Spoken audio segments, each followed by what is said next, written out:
আসসালামু আলাইকুম। সবাই কেমন আছেন? আল্লাহর রহমতে আমি অনেক ভালো আছি।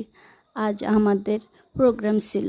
প্রোগ্রামের যে এত প্রশান্তি আমি আপনাদের বোঝাতে পারবো না। প্রোগ্রাম হলো এক রকুন আপুর বাসায়। রকুন আপুর কথায় যে মাধুর্য, আল্লাহর রহমত আছে রকুন আপুর কথায়। এত ভালো লাগে শুনতে। আপুর বাসাটাও অনেক সুন্দর, আপনাদেরকে দেখাই। আপুর বাসাটাই না অনেক সুন্দর, বলার বাহিরে। আজকের আলোচনায় কি কথা হলো জানেন?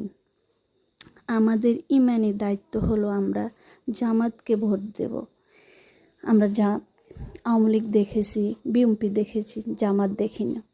এ কারণে আমাদের সকলের, আমরা মুসলিম সবাই, আমাদের সবার দায়িত্ব হলো আমরা জামাতকে ভোট দেব।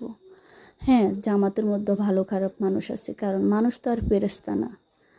আমাদের সবার মধ্যে আল্লাহ পাক ভালো গুণ রেখেছে, খারাপ রেখেছে। আমরা তো ফেরেশতা না কেউ, এটা তো বলতে পারবো না আমরা।